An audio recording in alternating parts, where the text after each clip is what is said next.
Glory, glory, hallelujah, since I lay my burden down. The African American folk song spirituals are something that are very, very dear to me because I heard them throughout my youth. I spent a lot of time living with my grandmother, and she would sing them in the morning and holler, "Bobby, get up!" And she'd sing spirituals while she was washing or making breakfast. And they're so important to me because although they were created a long time ago, I think they're very relevant today. Pity a poor boy, pity a poor boy. Oh, why you wanna pity me down? Oh. I was traditionally trained in classical singing, and it was my dream to be an opera singer. And so I was trained in German, French, Italian, and sang the music, and still do sing the music of all the great composers, Schubert, Brahms, Bach, Beethoven, Mozart, and sang in many, many operas. And then after singing with Opera Carolina, I came back to Chicago and gave some recitals. And I would sing Debussy, Schubert, Schumann, and then, like most traditional African-American singers in the tradition of Marian Anderson and Roland Hayes, who's my hero, and Paul Robeson, I would sing a group of African-American folk songs at the end of the recital. And I'd get so much of a response from these folk songs, these spirituals.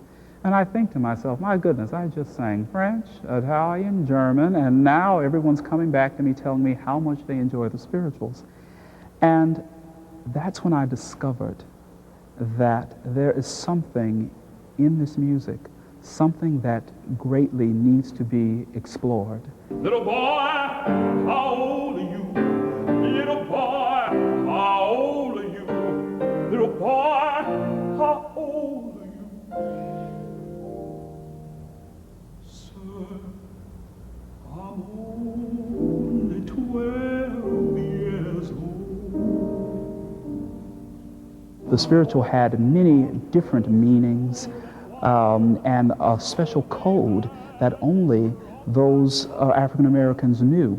Others would think that they were singing about something totally different, but they were singing about possibly escaping that night, or about a child being born, or out the strength that they needed to get through this experience. Steal away, oh, steal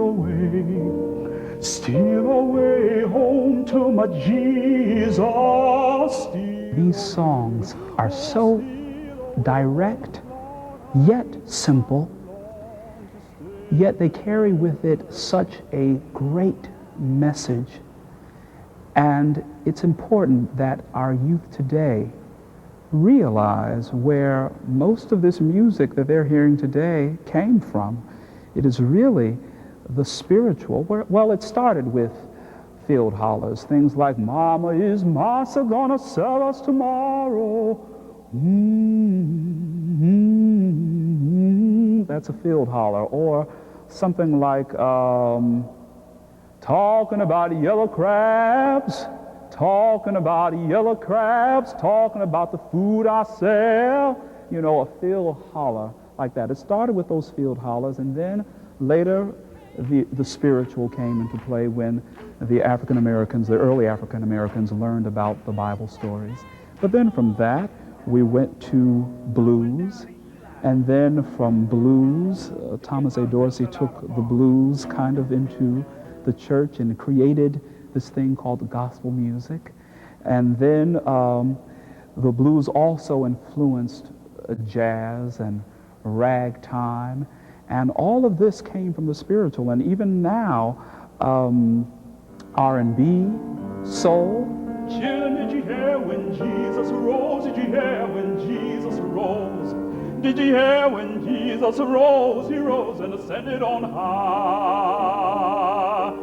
People ask me about when I first discovered the talent in Robert, and I discovered it when he walked into my room. I looked at him and I saw that he was destined to be a musician and a singer.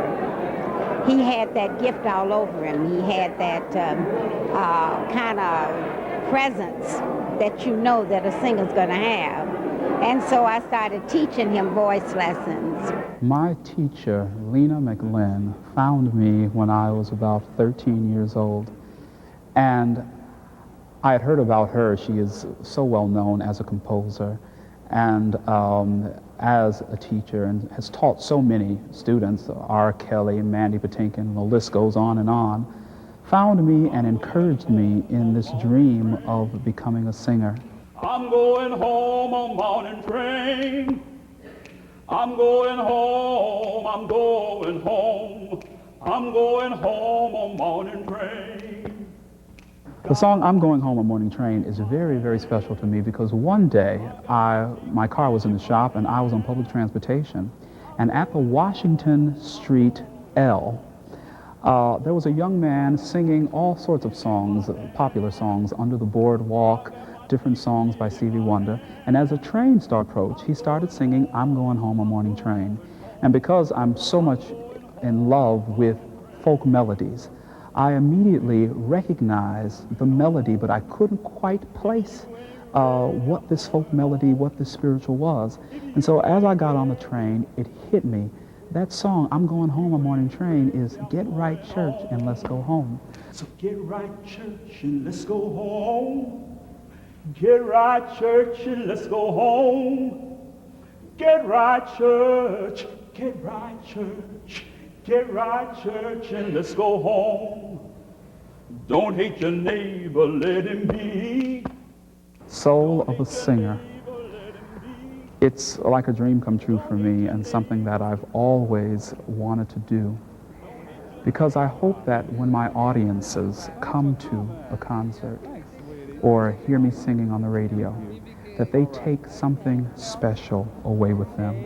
It's important that this music is passed down through the generations because one should look at their cultural heritage with great pride, and to embrace their cultural heritage, it should be a reminder that you can make it through anything. I'm going to keep fighting for my dream of making the African American folk song spiritual, just as popular on the concert stage as a Schubert folklied, as a Brahms folklied. I think the music is as important, as credible, as direct. I think it's for everybody, and I think it's something that the nation needs to hear.